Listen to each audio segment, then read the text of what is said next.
एक नज़र मार्केट पर डालते हैं। इस वक्त क्या तस्वीर बन रही है। सेंचुरी के साथ निफ्टी 18,660 पे ट्रेड कर रहा है और बैंक निफ्टी में भी 150 पॉइंट की मजबूती के साथ 43,164 के कारोबार ये इस वक्त कर रहा है। मिड कैप में हालांकि बहुत मामूली सी लेकिन कमज़ोरी है, रेड में ट्रेड कर रहा है। 4.5% के आसपास मिड कैप इंडेक्स में कमज़ोरी है और इसी वजह से आप ब्रॉडर मार्केट में देखेंगे तो गिरने घटने वालों के बीच में बहुत ज़्यादा डिफरेंस नहीं है। इसका मतलब ये हुआ कि ज़्यादा जो दिग्गज शेयर्स हैं वहाँ पे ज़्यादा मजबूती देखने को मिल रही है। मिड कैप में थोड़ी सी अभी नरमी बनी। फ्यूचर्स मार्केट का हाल हम आपको एक बार बता दूं कि करीब 6.5% की मजबूती है डाबर में। आज एफएमसीजी का दिन लग रहा है। आईएचयूएल में भी आप देखिए 3.5% की मजबूती है। गोदरेज कंज्यूमर में 3.25% की मजबूती देखने को मिले। तो पूरा जो टॉप लीडिंग कंपनीज हैं वो डोमिनेट करती हुई दिख रही हैं। इसमें बड़ी अच्छी सी तेज़ी बनती हुई यहाँ पे देखने को मिल रही है। टाइटन को भी अगर आप देखें तो करीब 3.25% की शानदार तेज़ी यहाँ पे बनी हुई है। नेस्ले इतना है, बड़े टिकट साइज़ का स्टॉक है लेकिन उसमें भी 2% की तेज़ी है और स्टॉक 20,365 के ऊपर कामकाज कर रहा है। मैरिको में आप देखिए 2.25% की तेज़ी है। तो पूरा पैक जो अगर आप एफएमसीजी के देखेंगे इंक्लूडिंग कॉलगेट, एक शानदार तेज़ी का रुझान आज यहाँ पे ना हुआ। तो अगर आप देखें तो वो वन बाई वन सारे सेक्टर्स एक एक करके बदलते हुए तेज़ी करते हुए दिख रहे हैं। तो आज ये कह सकते हैं कि एफएमसीजी का एक बड़ा दिन यहाँ पे। लॉरस लैब में भी आप देखिए 8% की कमज़ोरी है क्योंकि वो कोटक इंस्टीट्यूशनल की एक रिपोर्ट आई जिसमें उन्होंने सेल कॉल दिए, उसके बाद से स्टॉक में लगातार प्रेशर बना हुआ है। तमाम जो सिटी गैस डिस्ट्रीब्यूशन कंपनीज हैं उसमें दबाव है। किरीट पारिक साहब की एक रिपोर्ट आई है और उस रिपोर्ट उन्होंने अपनी दी है डिस्कशन करने के बाद, तो उसके आधार पर शायद लोग प्रियम कर रहे हो, इस वजह से यहाँ पे एक कमज़ोरी देखने को मिल रही है। न्यू एज कंपनी जो रिसेंटली लिस्टेड कंपनीज हैं उसमें अगर आप देखें तो डिलीवरी में अभी भी गिरावट रुकने रही। करीब 3% की कमज़ोरी यहाँ पे अभी बनी हुई है। डेटा पैटर्न जैसे स्टॉक्स में भी कमज़ोरी है, लेकिन पेटीएम में आज सीएलएसए बाई कॉल के बाद करीब 5% की मजबूती यहाँ दिख रही है। और फिनो पेमेंट बैंक और पीबी फिनटेक, इनमें तो लगातार निचले स्तरों से अच्छी बाइंग देखने को मिली। खासतौर पर पीबी फिनटेक देखिए 450 460 के आसपास पीबी फिनटेक यहाँ पे पहुंचता हुआ दिख रहा है। तो यहाँ पे एक मजबूती का रुझान आप कह सकते हैं। गाबा सर हमारे साथ जुड़े। गाबा सर, निफ्टी ने सेंचुरी लगा दी एक और 18,656, तो यानी एक तरीके से कह सकते हैं कि कंफर्मेशन है कि अब यहाँ से ऊपर की तरफ रुझान बन गया है। मजबूती के साथ उसने हाइस को ब्रीच करके स्टेबलिश कर लिया है। तो क्या किया जाए यहाँ पे, निफ्टी में क्या राय बन रही है आपकी अभी? देखिए, निफ्टी को गुड आफ्टरनून आइसोलेशन में नहीं देखना चाहिए। निफ्टी ने कीर्तिमान तो तय कर लिया, कल ही कर लिया, आज भी कर लिया, वेरी गुड, कंग्रेचुलेशन, सेलिब्रेशन भी है। लेकिन बैंक निफ्टी ने नहीं किया। दिक्कत वहां जाती है, दोनों में डाइवर्जेंस है, एक तालमेल नहीं है। दोनों को साथ में ऊपर जाना चाहिए, तब जाकर ताकत कहेंगे रियल है। लेकिन एक बात तो पक्की है, ट्रेंड इंटेक्ट है, कॉम्प्रोमाइज नहीं हुआ। वो जोन क्या है? 18,600 के जब तक ऊपर है, ट्रेंड इंटेक्ट है, कॉम्प्रोमाइज नहीं हुआ। वाई पुट सीलिंग, अगर डिप्स मिलती है या गैप डाउन खुलता है, खरीदारी का मौका है। ये तो बात पक्की है निफ्टी में। और बैंक निफ्टी की बात करें तो बैंक निफ्टी का जो लेवल है 43,000 43,100 कैम स्ट्रॉन्ग सपोर्ट जोन है। तो इसमें अगर डिप भी मिल जाता है फिर भी एक अप मूव मिलेगा। तो अल्टीमेटली ये चलता रहेगा, खेल वो है, कहीं पर कॉम्प्रोमाइज नहीं है, बस इतना कह सकते हैं। सपोर्ट बैंक निफ्टी में 43,000, 42,950, 43,000, वो ब्रीच नहीं होगा। तो निफ्टी बैंक निफ्टी दोनों में ट्रेंड ऊपर की तरफ है। आप कंफर्मेशन लेते रहिए और ऊपर की तरफ का ट्रेड बनता रहेगा। चलिए, एक बहुत ही महत्वपूर्ण रिपोर्ट गैस प्राइसिंग पे आई है जिसको अंतिम रूप दिया है किरीट पारिक साहब ने, और उस रिपोर्ट में गैस की प्राइसिंग को एक कैप देने की कोशिश की गई जिससे कंज्यूमर को फायदा हो। चलिए आइए सुनते हैं, हमारे संवाददाता आलोक प्रियदर्शी ने उनसे बातचीत की, तो क्या निकल के आने वाला है रिपोर्ट में, उसकी कुछ झलकियां आपको सुनवाते हैं। डोमेस्टिक नेचुरल गैस पर जो किरीट पारिक कमेटी है उसने अपनी रिपोर्ट को फाइनलाइज कर दिया। इस पर बातचीत करने के लिए हमारे साथ मौजूद है किरीट सर खुद। सर, जो डोमेस्टिक नेचुरल गैस का प्राइसिंग को लेकर इशू था उस पर आपने रिपोर्ट बनाई थी, उसका आज बैठक थी, बैठक में क्या हुआ सर? आज हमने वो other members of the committee के साथ बात किया, उन्होंने अपनी राय बताई और जो उनका सजेशंस था वो हमने बुलाया कि आप हमको 4 बजे तक भेज दीजिए, तो हम इसको इनकॉर्पोरेट करके, some of them will incorporate, others we may not be able to, वो करके हम कल रिपोर्ट को फाइनलाइज करके सेक्रेटरी को सबमिट करने वाले हैं। जी तो 30 our committees limit was up to 30th। End of November, so इस हम ठीक इस वक्त पर देंगे। सर हम क्या उम्मीद कर सकते हैं जो आपकी रिपोर्ट होगी उससे जो यूज़र्स हैं उनको राहत मिलेगी, या जिस तरह से राहत की उम्मीद लगा के बैठे हुए हैं तमाम लोग? हमने जो रिपोर्ट बनाया है इसके 3 मेन ऑब्जेक्टिव्स था। एक तो है कि सरकार का गैस का कंट्रीब्यूशन 15% हुए एनर्जी में बाय 2030, एक था। इसको कैसे बढ़ाया जाए, इसके लिए it is necessary to attract people को डोमेस्टिक गैस को उनका प्रोडक्शन बढ़ाना चाहिए। टुडे वी आर इम्पोर्टिंग सब 50% गैस हम इंपोर्ट कर रहे हैं, इसीलिए हमने इसके लिए भी कुछ कदम सजेशंस दिए हैं। दूसरी बात है कि consumers should have not affordable but fair price. तो हमने कंज्यूमर्स को फेयर प्राइस मिले वो भी दिखाया। और तीसरी बात है कि इसकी विपरीत असर सरकारी बजट पर ना होनी चाहिए। ये तीनों को ध्यान में रख के हमने एक रिपोर्ट बनाया है। हमको लगता है कि सब बैलेंस्ड है। कोई भी रिपोर्ट जो सभी को पसंद आता है तो that is not very satisfactory. If everybody comments on it, then you feel that you have got a balanced report. Sir उसमें जो फ्लोर प्राइस और सीलिंग प्राइस का एक प्रॉब्लम थी सर, वो थोड़ा समझा दीजिए सर। सीलिंग प्राइस और फ्लोर प्राइस क्या क्या रखा था आपने सर? नहीं, इसी बात है कि APM का एडमिनिस्ट्रेटिव प्राइस मैकेनिज्म का जो गैस है, जो ONGC और OIL बनाते हैं अपने एलोकेटेड फील्ड में से, इसके पर सरकार कंट्रोल करती है प्राइस का। तो हमने कहा कि ये प्राइस कैसे होनी फिक्स करनी चाहिए।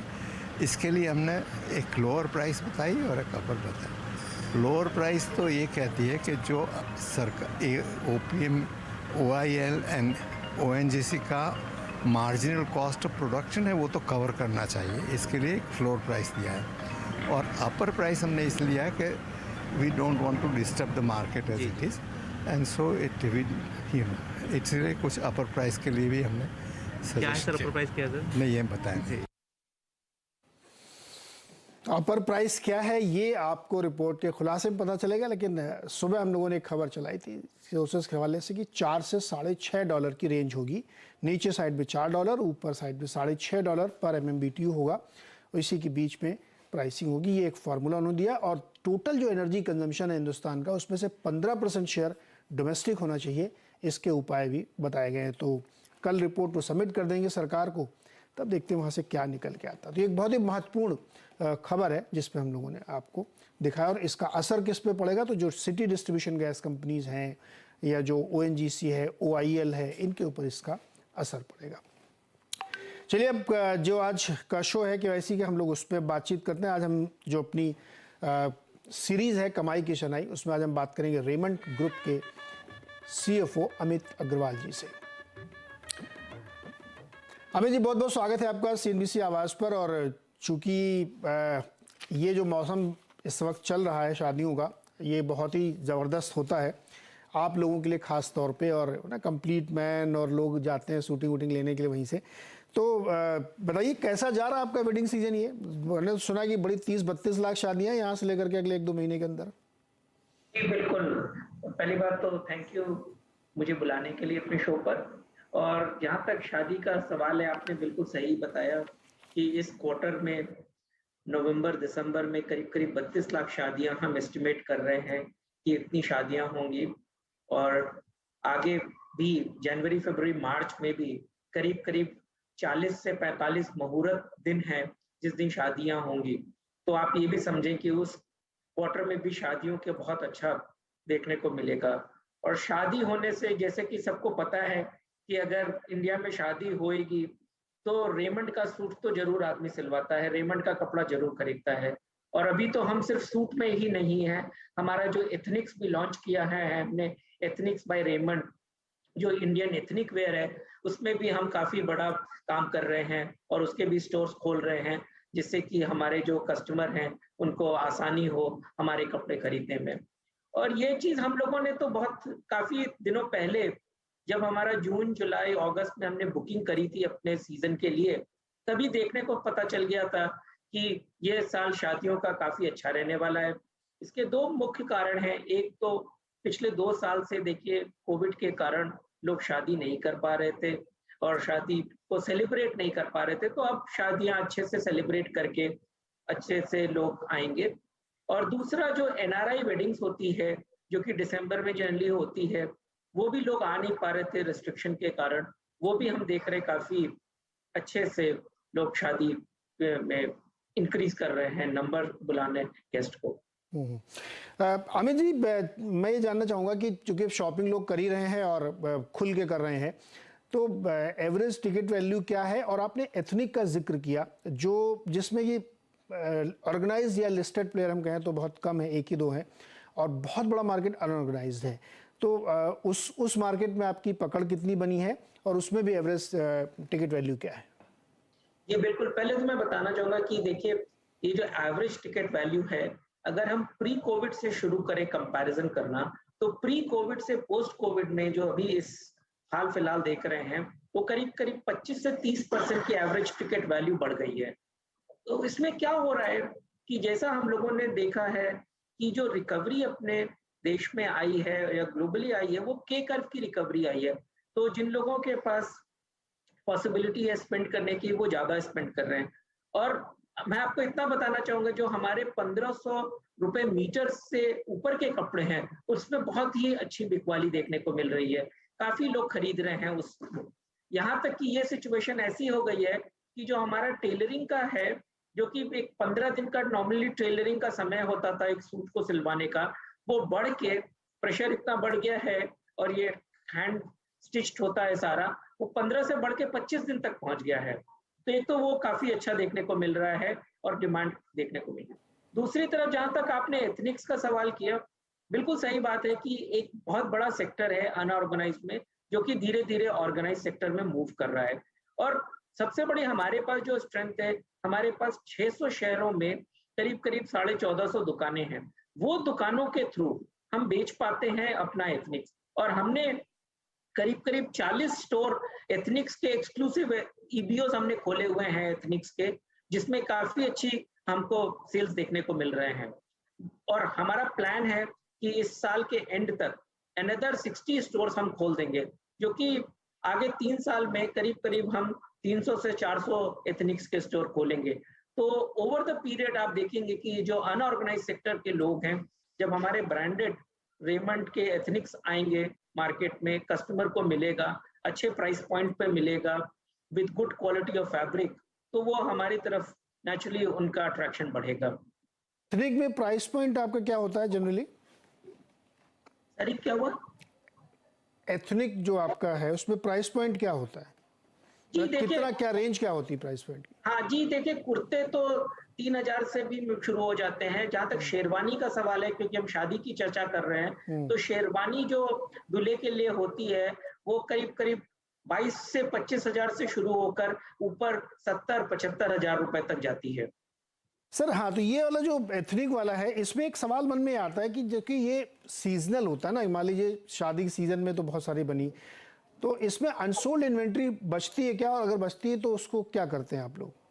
जी देखिए, पहली बात तो ये है कि अपने देश में करीब करीब 1 करोड़ शादियां होती हैं, और जब 1 करोड़ साल में 1 करोड़ शादियां होती है, तो क्या होता है कि अभी जैसे मैंने बताया कि 32 लाख शादी इस समय है नवंबर दिसंबर, फिर जनवरी फरवरी मार्च में होगी, फिर मई अप्रैल से फिर अप्रैल मई जून में होगी। तो इस तरीके से क्या है, अपना शादी का सीजन मोर और लेस चलता ही रहता है।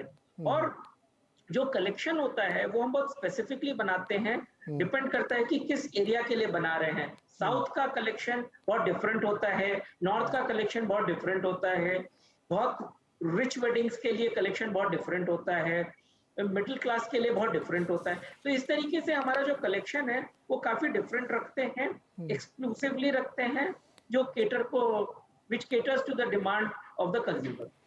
सर इसमें क्या टारगेट लेके चल रहे हैं आप लोग मार्केट शेयर का, और अभी कितना है एथनिक में? देखिए अभी क्या है कि ऑर्गेनाइज सेक्टर और अनऑर्गेनाइज सेक्टर का इतना प्रॉपर डेटा नहीं मिलता है, बट हम ये आशा करते हैं कि अगले 3 से 5 साल में हमारे पास कोई भी 12 से 15% का मार्केट शेयर होगा ऑर्गेनाइज सेक्टर में। 12 से 15% का एथनिक वेयर का होगा मार्केट शेयर। और जो दूसरा वाला आपका जो ट्रेडिशनल कोट सूट वाला है, उसमें आपने क्या नए स्टोर्स खोले पिछले शादी को ध्यान में रखते हुए? आप कह रहे हैं डिमांड बहुत बढ़ गई है, टेलरिंग 25 दिन में हो रही है, तो इस समय अगर किसी को सिलाना हो तो पता लगा उसकी डेट ही निकल जाएगी। नहीं, तो इसीलिए वो क्या करते हैं, तो हमने तो ये सेल देखा था, इसलिए मैंने तो सारा मटेरियल डिस्पैच कर दिया था सितंबर अर्ली अक्टूबर तक, क्योंकि पहले दशहरा दिवाली का लोगों को बनवाने का था, उसके बाद शादियों का। तो इस तरीके से हमने काफी अच्छा देखा कि लोगों ने शुरू में ही बनवाना शुरू कर दिया था अपने कपड़े। और दूसरी बात, जहां तक स्टोर का सवाल है, आज हमारे जो TRS स्टोर है, द रेमंड शॉप, वो 1000 स्टोर हैं 600 शहरों में, तो कंप्लीटली ऑलमोस्ट कैटर कर देते हैं। दूसरी बात, हमारे पास जो हमारे से होलसेलर्स हैं, डीलर हैं, जो खरीद के MBOs में, जो जनरल दुकानों में बेचते हैं, वो भी तो कैटर करते हैं, और उसका नंबर तो ऑटोमेटिकली बढ़ता ही है जैसे जैसे डिमांड हमारे प्रोडक्ट की बढ़ती है। लोगों को बहुत कहा जाता है कि जो ससुर है वो अपने दामाद को लेके जाता है रेमंड के स्टोर में सूट सिलवाने के लिए, तो यहाँ तक कि हमारी एक क्रेडिबिलिटी बनती है। ससुर जाता है अपने दामाद का सूट सिलवाने, तो सास भी जाती होगी बहू के लिए लहंगा खरीदने? वो तो हम कंप्लीट मैन है जी। हम मेंस वेयर की बात कर सकते हैं। नहीं, एथनिक में भी तो है सर आप। अच्छा, हमारा मेंस वेयर है। ओके सर, ये बताइए कि अदर देन इस मैरिज वाला जो अब आजकल ऑनलाइन का भी बहुत हो गया और आपकी उसमें प्रेजेंस धीरे धीरे बढ़ रही है, उसमें किस तरीके का ट्रैक्शन आ रहा है और वो उसकी प्लानिंग क्या है आपकी? देखिए, दो चीज है कि ऑनलाइन जो सामान बिकते हैं वो जनरली बहुत स्टैंडर्ड प्रोडक्ट बिकते हैं। आज जो शेरवानी है या कुर्ते हैं या सूट सिलवाना है, वो बहुत कस्टमाइज्ड टेलर्ड फिट होना चाहिए, क्योंकि जो दूल्हा है उसको एक बार शेरवानी पहननी है, उसको एकदम प्रॉपर बेस्ट फिट होना चाहिए। या सूट जो पहनता है, अगर हम शादी की बात करें, तो बहुत बढ़िया फिट के होना चाहिए। तो वो आके जनरली टेलर करके जाते हैं और स्टोर में आके कपड़ा देख के, और जैसे आपने बताया कि फैमिली के साथ आते हैं, बिकॉज हम लोगों का एक बहुत बड़ी स्ट्रॉन्ग फिलॉसफी है रेमंड के अंदर कि शॉपिंग इज एन एक्सपीरियंस, और जब तक आप आके खुद नहीं ड्रेप करते कपड़ा अपने ऊपर, तब तक वो एक्सपीरियंस नहीं आता, पता नहीं चलता कि कैसा क्या अच्छा लगेगा। इसलिए बहुत इंपॉर्टेंट है कि जो ब्रिक एंड मॉर्टर स्टोर है उसमें ये काफी अच्छे से बिकता है। और ऑनलाइन में जो हम बेच रहे हैं, हमारा जो एपरल सेगमेंट है, जैसे हमारी रेमंड रेडी टू वेयर की शर्ट है, पार्क एवेन्यू की शर्ट है, ट्राउजर है, कलर प्लस की चीनोज है, ये हम ऑनलाइन बेचते हैं। और उस एपरल सेगमेंट में ऑलमोस्ट हमारा 10 से 11% का ऑनलाइन का सेल्स आता है उस चैनल से। अच्छा अमित जी, अभी चूंकि ये मेंस की पूरी शॉप है, तो एथनिक वाले में तो आप रख सकते हैं ना फीमेल के लिए, क्योंकि बहुत बड़ा बाजार है वो, उसको क्यों अनटैप छोड़ रखा आपने? देखिए, ऐसा होता है कि हमको अभी अपनी पोजीशन स्ट्रेंथन करनी है, क्योंकि हम ये मानते हैं कि जो मेंस वेयर की मार्केट है वो इटसेल्फ बहुत बड़ी है और एथनिक में काफी बड़ी है। तो हमारा पहले फोकस है कि हम एक बहुत अच्छी सिचुएशन अचीव कर लें, उसके बाद देखेंगे फ्यूचर में क्या बनता है। क्योंकि हमारा देखिए कंप्लीट मैन, आज हम 100 साल से 97 ईयर से कंपनी चल रही है, और हमारा जो टैगलाइन है द कंप्लीट मैन, उसके ऊपर हम बहुत फोकस करते हैं और हम हर तरह के कस्टमर को केटर करते हैं। हमारा सबसे बड़ा थॉट प्रोसेस ये है कि कोई भी ऐसा कस्टमर नहीं हो, कोई भी ऐसा आदमी नहीं हो जो ये सोचे कि मैं रेमंड में कपड़ा खरीदूं कि नहीं खरीदूं। इसलिए हमारा बहुत बड़ा फोकस ये रहता है। प्लस ओवरसीज हमारे लिए एक्सपोर्ट की भी बहुत बड़ी मार्केट है, जो कि गारमेंट में हमने बहुत बढ़िया ग्रोथ देखी हमारे गारमेंट एक्सपोर्ट की। मैं तो ये इसलिए कर रहा सर, मेरे को ऐसे दिमाग में आइडिया कि आजकल लोग ना कि दूल्हे दुल्हन जो अपना मैचिंग भी करते हैं कपड़ों की, तो पता लगा एक ने कहीं और से खरीदा, दूसरे ने कहीं और से, फिर व्हाट्सएप पे फोटो भेज रहे हैं, देखना भाई इससे मिलता जुलता ही लेना। तो वो आपके लिए एक आइडिया हो सकता है कि एक साथ दोनों को आप टाइप करें। लेकिन अमित जी बहुत बहुत शुक्रिया हमारे साथ जुड़ने के लिए और ये आज जानकारी देने के लिए कि भाई 25-26% की कम से कम राइज आपने प्राइस में देखी, डिमांड में देखी, और Q3 के नंबर में हम लोग देखेंगे ये कि ज़बरदस्त सेल कितनी हुई रेमंड की। बहुत बहुत शुक्रिया सर हमारे साथ जुड़ने के लिए। Thank you. छोटा सा एक ब्रेक के बाद मार्केट की बातचीत एक बार फिर से, और बाजार में एक बहुत ही मजबूत तेजी 100 पॉइंट ज़्यादा की निफ्टी बनी है 18,670। लगातार धीरे धीरे थोड़ी तेज़ी बढ़ रही है और बैंक निफ्टी में 43,184 200 के आसपास सस्टेन कर रहा है। तो एक स्ट्रॉन्ग बढ़त मार्केट ने ऑलरेडी ले ली है इसमें। हालांकि मिड कैप आज एकदम ठंडा है, सुस्त है, वहाँ पे कोई खास कामकाज हो नहीं रहा है। और आज जैसे हमने बताया कि एफएमसीजी सेक्टर में ज़बरदस्त रैली बनती हुई यहाँ देखने को मिल रही है। तो ऐसे कुछ अलग अलग पॉकेट्स में कहाँ तेज़ी के मौके हो सकते हैं या कहाँ मंदी के मौके हो सकते हैं, ये सारी स्ट्रेटजी आपके लिए बनाएंगे एक छोटे से ब्रेक के बाद अनुज और हर्षदा।